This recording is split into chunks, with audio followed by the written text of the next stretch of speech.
అందరికి నమస్తే అండి. పుష్ప వ్లాగ్స్కి స్వాగతం.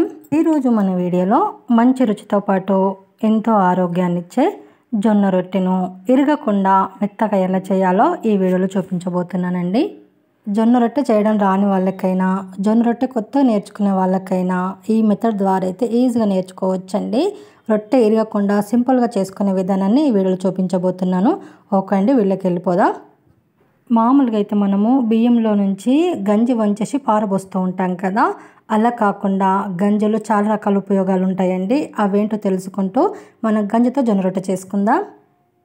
వేడి వేడి గంజిలో మనకు కావాల్సినంత జొన్న పిండి వేసేసుకొని కలిపేసుకోవాలి. జొన్న పిండి గట్టిగా కలుపుకోవాలండి, మెత్తగా కలపకూడదు. నాకు అన్నం వండేటప్పుడు సాల్ట్ వేసుకుని అలవాటు ఉంది కాబట్టి నేను గంజిలో సాల్ట్ వేయలేదండి. సాల్ట్ వేసి అలవాటు లేని వాళ్ళు గంజిలో కాస్త సాల్ట్ వేసుకోండి.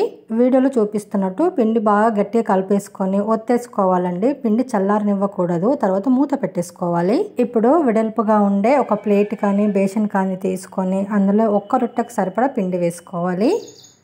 మిగతా ఉన్న పిండి మీద మనం వెంటనే మూత పెట్టేయాలండి. పిండి చల్లారనివ్వద్దు, చల్లారితే రొట్టె ఇరిగిపోతుంది, గుర్తుపెట్టుకోవాలి.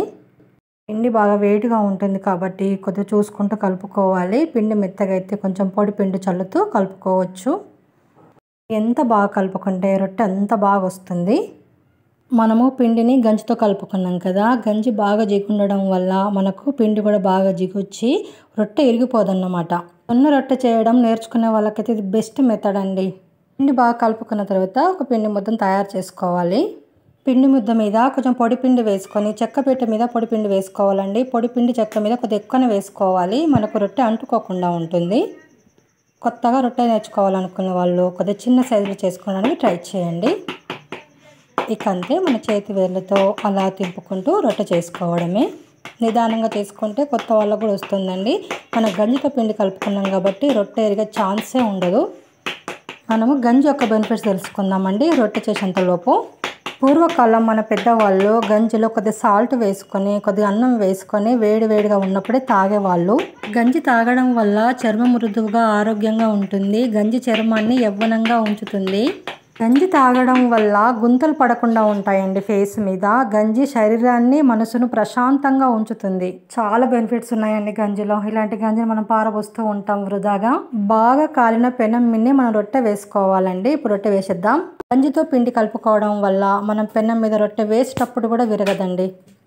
మీడియం ఫ్లేమ్లో రొట్టె 1 మినిట్ కాలిన తర్వాతనే పైన మనం నీళ్ళతో అప్లై చేయాలి. కాటన్ క్లాత్తో నీళ్ళు అప్లై చేసిన తర్వాత కూడా 1 మినిట్ పాటు కాలిన తర్వాతనే తిరిగి మళ్ళీ మనం మలిపేసుకోవాలి, రొట్టెను తింపేసుకోవాలి. అంటే కాలేంత వరకు మనం మీడియం ఫ్లేమ్లో పెట్టుకొనే కాల్చుకోవాలండి.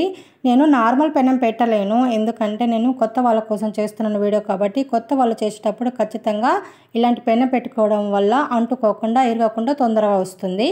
రొట్టె ఎంత బాగా కాల్చుకుంటే అంత మంచిదండి, లేదంటే కడుపు నొస్తుంది కాబట్టి 2 వైపుల రొట్టె బాగా కాల్చుకోవాలి. రొట్టె 2 వైపులా మంచి కాల్చుకున్న తర్వాత మనము ఒక కాటన్ క్లాత్లో ఫోల్డ్ చేసి పెట్టుకుంటే 2 డేస్ వరకు కూడా చపాతీలాగా మెత్తగా ఉంటాయి రొట్టెలు. చూడండి, చపాతీలాగా జొన్న రొట్టె అయినా కూడా ఎంత బాగా ఫోల్డ్ అయిపోయిందో, ఎంత సాఫ్ట్గా వచ్చిందో జొన్న రొట్టె. గంజితో జొన్న రొట్టె చేయడం వల్ల నార్మల్ రొట్టె కంటే ఈ గంజితో చేసిన రొట్టె చాలా టేస్ట్గా ఉంటుందండి. ఖచ్చితంగా మీరు ఒకసారి ట్రై చేయండి. నేనైతే జొన్న రొట్టెకు చిక్కుడుగాయ అలాగే టమాటా కాయల రోటి పచ్చడి చేశానండి. చాలా టేస్ట్గా ఉంటుంది, సూపర్ కాంబినేషన్ అన్నమాట. పల్లెటూళ్ళల్లో జొన్న రొట్టెకు ఎక్కువగా రోటి పచ్చళ్ళే చేస్తారండి. 1 వీక్ వరకు నిల్వ ఉంటుంది కాబట్టి పొలాలకు వెళ్ళే వాళ్ళకు బాగా హెల్ప్ అవుతుంది అన్నమాట. టేస్ట్ కూడా అదిరిపోతుంది. చూసాం కదండి గంజితో జొన్న రొట్టె ఎలా చేయాలో. ఈ టిప్స్తో కనుక జొన్న రొట్టె చేస్తే కొత్త వాళ్ళైనా సరే జొన్న రొట్టె ఇరగకుండా వస్తుంది. తప్పకుండా ట్రై చేయండి. ఇదండి ఈరోజు మన వీడియో. అయితే మీకు నచ్చిందని అనుకుంటున్నాను. నచ్చితే మాత్రం లైక్ చేయండి, షేర్ చేయండి, మన ఛానల్ సబ్స్క్రైబ్ చేసుకోండి ప్లీజ్ అండి, సపోర్ట్ చేయండి. అలాగే ఇలాంటి మంచి మంచి వీడియోల కోసం, విలేజ్ వంటల కోసం, ఈజీ అండ్ సింపుల్ రెసిపీస్ కోసం మన ఛానల్ ఫాలో అవ్వండి. Thank for watching.